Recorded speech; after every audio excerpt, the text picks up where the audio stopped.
Assalamualaikum warahmatullahi wabarakatuh. Perkenalkan, nama saya Salsabila Ayu Yulianti dari Pendidikan Informatika Universitas IPET Semarang. Di video kali ini, saya akan menjelaskan mengenai teori belajar dari Ivan Pavlov, yaitu Classical Conditioning Theory atau teori pengondisian klasik. Sebelum membahas mengenai teori Ivan Pavlov, terlebih dahulu saya akan menjelaskan secara singkat siapa itu Ivan Pavlov. Ivan Petrovich Pavlov atau sering disebut Ivan Pavlov adalah ahli fisiologi Rusia yang terkenal karena karyanya tentang pengondisian klasik. Ivan Pavlov lahir di Rusia pada tanggal 26 September tahun 1849. Merupakan putra dari ayah seorang pendeta bernama Peter Pavlov dan ibu seorang ibu rumah tangga bernama Varvara Uspenkaya. Ivan Pavlov merupakan anak tertua dari 11 bersaudara. Sebagai anak tertua, Ivan Pavlov bersedia membantu urusan rumah seperti mencuci piring, merawat saudara-saudara, berkebun, dan lain-lain. Keluarga Ivan Pavlov berharap ia menjadi seorang pendeta seperti ayahnya. Oleh karenanya, Ivan Pavlov disekolahkan di salah satu seminari di Rusia dan mempelajari ilmu tentang teologi. Namun pada tahun 1870, ia meninggalkan seminari tanpa lulus untuk kuliah di Saint Petersburg. Di sana ia mendaftarkan di Departemen Fisika dan Matematika dan mengambil kursus ilmu alam. Ivan Pavlov menikah dengan Serapima Karsivkaya pada tahun 1878 ketika ia pergi ke Saint Petersburg untuk belajar di Institut Pedagogis. 9 tahun pertama pernikahan mereka dirusak oleh masalah keuangan, sehingga Ivan Pavlov dan Serapima harus tinggal bersama orang lain untuk sementara waktu. Kehamilan pertama Sarah berakhir dengan keguguran. Tetapi setelah itu, Sarah mengandung dan melahirkan anak pertama yang kemudian diberi nama Mirchik. Meninggalnya anak pertama yaitu Mirchik membuat Sarah tertekan. Tetapi akhirnya Ivan dan Sarah mempunyai 4 anak lagi yang kemudian ia beri nama Vladimir, Viktor, Vsevolod, dan Vera. Putra bungsu mereka yaitu Vsevolod meninggal karena kanker pankreas pada tahun 1935, 1 tahun sebelum ayahnya meninggal. Penghargaan Ivan Pavlov sebagai berikut. Ivan Pavlov dihadiahi Nobel dalam fisiologi atau kedokteran pada tahun 1904. Terpilih menjadi anggota asing dari Royal Society pada tahun 1907.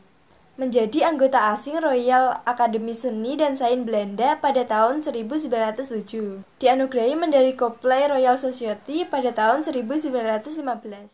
Seperti yang kita ketahui di atas, Ivan Pavlov meninggal di Leningrad, Rusia pada tanggal 27 Februari tahun 1936. Tetapi tidak dikatakan secara jelas apa penyebab Ivan Pavlov meninggal. Selanjutnya yaitu mengenai teori dari Ivan Pavlov, yaitu classical conditioning. Classical conditioning adalah proses di mana suatu stimulus atau rangsangan yang awalnya tidak memunculkan respon tertentu diasosiasikan dengan stimulus kedua yang dapat memunculkan. Hasilnya, stimulus pertama pun dapat memunculkan respon. Ivan Pavlov sendiri mengatakan bahwa kita dapat menghasilkan suatu respon dengan mengombinasikan dua stimulus alami dan buatan. Kata klasik di sini dipakai untuk menghargai karya Ivan Pavlov yang dinilai merupakan pendahulu di bidang conditioning atau pengkondisian. Eksperimen Pavlov. Dalam eksperimennya, Ivan Pavlov melatih anjingnya untuk mengeluarkan air liur ketika ia mendengarkan suara bel. Pertama, Pavlov memberikan makanan kepada anjing, dan Pavlov melihat anjing tersebut mengeluarkan air liur yang berarti ada respon. Kedua, Pavlov mendengarkan suara bel, dan anjing tersebut tidak mengeluarkan air liur, yang berarti tidak ada respon. Ketiga, Pavlov mendengarkan suara bel sebagai tanda ia memberikan makan, dan saat makanan datang, anjing tersebut mengeluarkan air liur, yang berarti ada respon. Keempat, Pavlov hanya mendengarkan suara bel tanpa membawa makanan, dan anjing tersebut mengeluarkan air liur, yang berarti ada respon. Jadi, Pavlov mengkondisikan dengan hanya mendengarkan suara bel saja, anjing tersebut mengeluarkan air liur, karena ia telah terbiasa dengan bunyi bel yang menandakan akan datangnya makanan.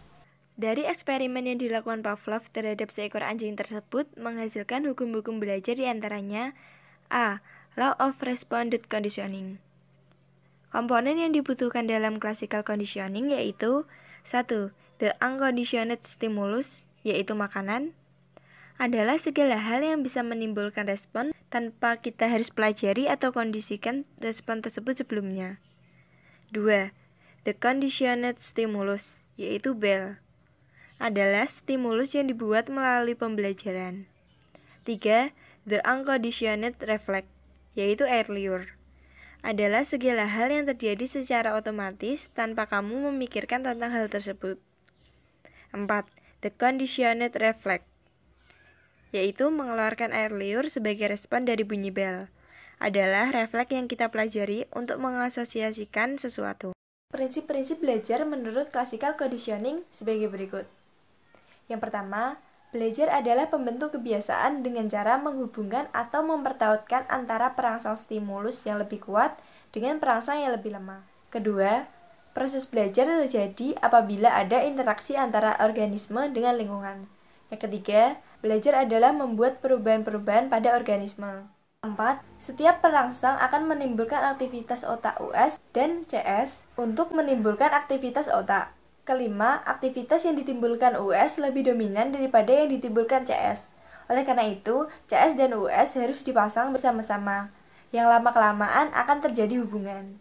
Semua aktivitas susunan saraf pusat diatur oleh eksitasi dan inhibisi. Setiap peristiwa di lingkungan organisme akan dipengaruhi oleh dua hal tersebut. Dalam pola ini akan mempengaruhi respon organisme terhadap lingkungan. Namun demikian, Pavlov juga menyadari bahwa tingkah laku manusia lebih kompleks dari binatang. Karena manusia mempunyai bahasa dan hal ini akan mempengaruhi tingkah laku manusia. Sebagai sebuah teori belajar dari Ivan Pavlov mempunyai kelebihan sekaligus kekurangan. Kelebihan teori ini misalnya cocok diterapkan untuk pembelajaran yang menghendaki penguasaan keterampilan dengan latihan, atau pada pembelajaran yang menghendaki adanya pembentukan perilaku tertentu. Selain itu, juga memudahkan pendidik dalam mengontrol pembelajaran sebab individu tidak menyadari bahwa dia dikendalikan oleh stimulus yang berasal dari luar dirinya. Kelemahan teori Pavlov adalah teori ini menganggap bahwa belajar itu hanya terjadi secara otomatis, keaktifan dan kehendak pribadi tidak dihiraukan.